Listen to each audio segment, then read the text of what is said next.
Hi friends, మనకి ఇలాంటి design వచ్చినప్పుడు ట్రిమ్మర్ ఆన్లో ఉంటే ఏమవుతుందంటే మనకి మాటికి అది కట్ అవ్వకుంటూ మళ్ళీ అక్కడే స్టార్ట్ అవుతూ ఉంటుంది. మనకు ఆ విధంగా చేస్తే టైం వేస్ట్ అవుతుంది, మళ్ళీ కట్టర్ కూడా ప్రాబ్లం వస్తుంది. కాబట్టి ఈ కట్టర్ని మనము ఆఫ్ చేసుకొని స్టిచ్ చేసుకోవచ్చు అనమాట. మనకి ఆఫ్ చేయడం వల్ల ఇలాంటి డిజైన్స్కి అయితే ఎలాంటి ప్రాబ్లం అయితే ఉండదు.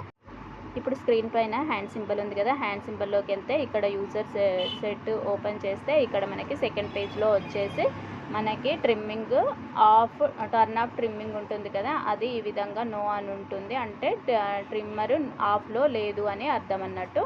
మనము ఇక్కడ ఆఫ్ ప్రెస్ చేసినట్టయితే ఎస్ అంటే ట్రిమ్మర్ ఆఫ్లో పెట్టాము అని.